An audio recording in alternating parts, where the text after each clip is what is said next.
John le Carre's novel Smiley's People is the final book in what's come to be known as the Carre trilogy. First published in 1979, Smiley's People follows Tinker Tailor Soldier Spy and the Honorable Schoolboy.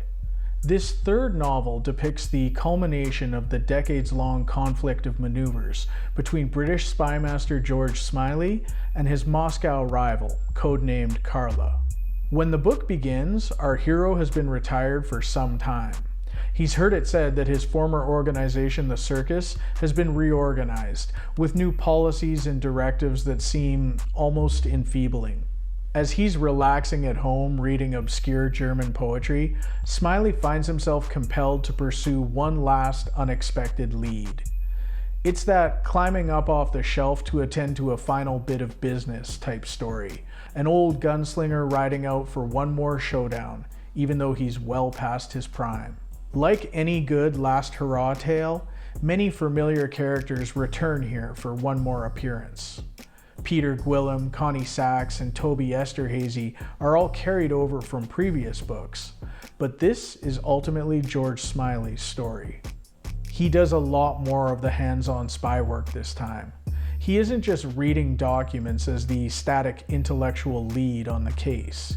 He's seeking out the evidence, he's doing the interviews, he's running the legwork himself. Despite his advancing age, the character is pretty active here, and as the story moves forward, he becomes even more relentless and determined.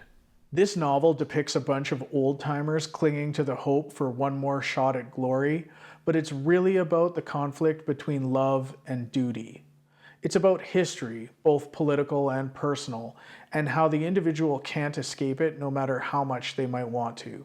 Like so much of le Carre's writing, Smiley's People transcends what we typically expect from an espionage story.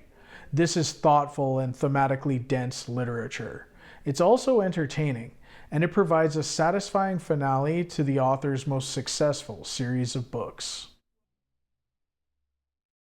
The first time I read the novel, it was from this Penguin edition. It's a trade paperback that has a cover illustrated by Matt Taylor, who's done great covers for many of their le Carre books. This one features a close-up of a man's face. He's hidden in the shadows except for his glasses, which have a copper-colored foil application around the rims. In the lenses, there's a reflected image of hands and a lighter done mostly in reds with a touch of yellow for the flame. The foil is also used for the author's name, which is prominently displayed above the title, also in copper.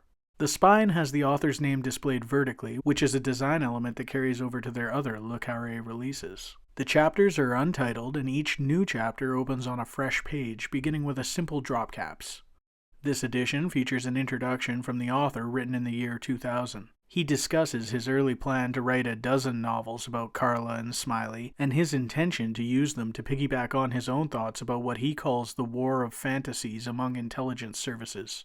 But two things prevented him from this. The character of George Smiley was just too good and noble. He was very popular as he became a kind of national hero in Britain.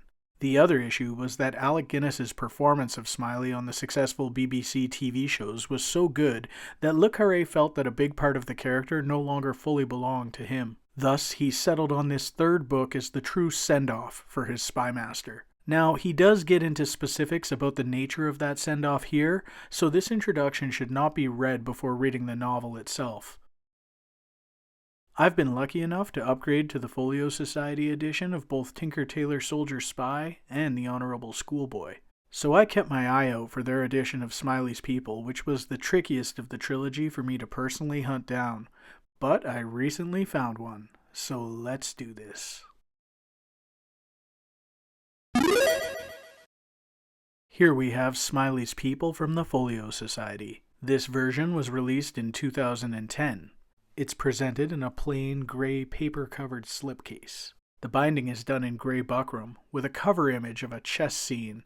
3 pawns and a knight in a wine red color converge on a queen in pumpkin orange. On the spine, the author name is printed in silver above the title, with a figure portrait, perhaps of Carla or General Vladimir, in that same orange color, with the publisher's initials at the bottom in silver. The binding is appropriately finished with dark gray bands. When we open the novel, we're met by plain gray end papers in a heavier paper stock. The book is printed on Abbey Wove paper, Folio's standard paper stock for the text block, which is smooth, acid-free, and comes in at a warm white color. When we bring back the Penguin Trade Edition for a brief side-by-side, we can see that the Folio Society version is bigger, with an extra 3 centimeters in the height and 2.5 centimeters in the width. The text may be a touch smaller in the Folio version, but it's spaced nicely with more generous margins than the paperback edition. Each chapter has the numbers spelled out, and each new chapter begins immediately after the previous one ends. There is no front matter in this edition of the book, which is unfortunate. Le Carre's own intro from the Penguin edition would have been appreciated, but it would have been even better if there was something fresh and new presented here to cap off the Carre trilogy. The interior artwork, like the cover image, is by Tim Lang. He might be familiar to Folio fans from his work in other books, but what we get here is perfectly in series with the pencil drawings that he's provided for the previous 2 novels in this trilogy. The 9 pieces of art are presented on the same paper as the text block, and the images all fall right next to the text they correspond to, which is my favorite way to do an illustrated novel. Let's take a detailed look at that artwork now. The first illustration, the frontispiece, is of a woman looking out a window. We see the wilderness outside, trees and a mountain, and her image is reflected in the glass. She wears a black top and a thin necklace with a cross, but her face is not visible. Obscured and hidden faces are the norm in Tim Lang's illustrations for these Le Carre Folio editions, and it makes sense as so much of the narrative is about trying to learn about mysterious or foggy figures.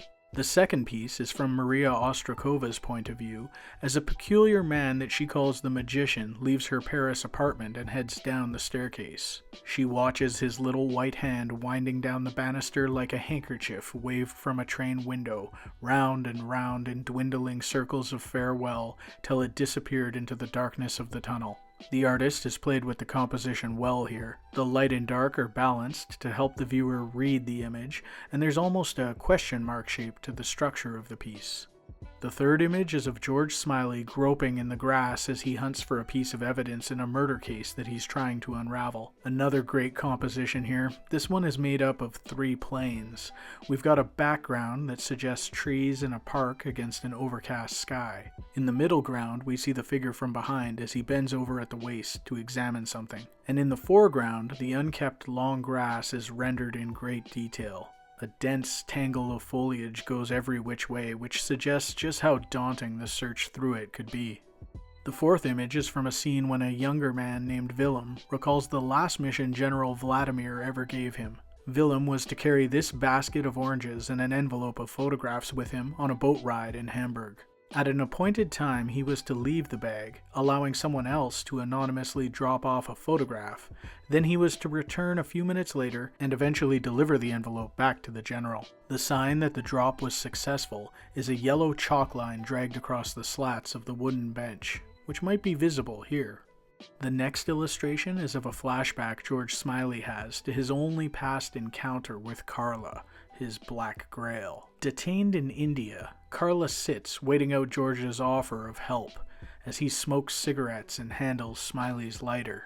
The figure is completely obscured by shadows, and his hands extend out toward the viewer as he contemplates the engraved message on the lighter. It's ominous and mysterious. There's more fantastic realism in the folds of skin in this set of hands, and this piece is perfect because Carla's shadow looms over the whole trilogy, and this particular exchange continues to haunt Smiley years after it occurred. The sixth piece depicts George Smiley's drive out to Oxford to meet with his old colleague Connie Sachs. The road in is nothing more than a cart track, and the large trees wrap over him as he drives towards the cabin where Connie lives and runs her animal shelter. The heavy shadows in this piece are not as effective as they were in the previous illustration, as they seem to eat up the detail in this case. The seventh image is of a scene where George Smiley, these are his legs and feet here at the top, meets with Klaus Kretschmar to collect some important pieces of evidence. Smiley waits in Klaus's drawing room until the other man returns with this white box containing the evidence in question. There's a high degree of realism on the doorframe and panels, as well as the folds of clothing, but it's really the work with lighting and cast shadows that impresses me here. The next illustration is of an oversized chessboard in a public park in Switzerland. A Russian diplomat named Grigoriev watches the chess match as two men stand behind him.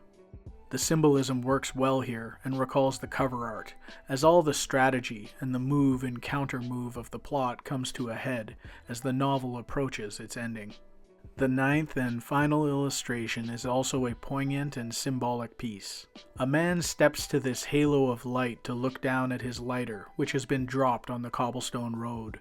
The realistic details for the cobble, the tilt of the lighter between the stones, and the fact that one of his shoes is in the light and the other is in the shadow all contribute to an image that not only perfectly closes off this novel, but the Carre trilogy as a whole. The Folio Society edition of Smiley's People is very much like Tinker Tailor Soldier Spy, but it doesn't quite reach the heights of their edition of The Honorable Schoolboy. It would really benefit from an original introduction. However, if you have either of the others in the set, you know what you're in for here. A cohesive design done mostly in gray. The most important thing is that it matches the other two novels in the trilogy, and I must admit that they do present well together. It can actually be a tough set to complete on the secondary market. Tinker Tailor has 4 printings, so there are plenty of copies out there, and you should be able to scoop one up for $40 or $50. But The Honorable Schoolboy and Smiley's People have only had a single printing, and consequently there are far fewer copies of each available. This can result in some steep collector prices in the aftermarket, so watch out. Personally, I'm a big fan of John le Carre's Carre trilogy, and these are my forever copies going forward. So when it comes to my paperback edition of Smiley's People, I'm ready to move it to the box of doom.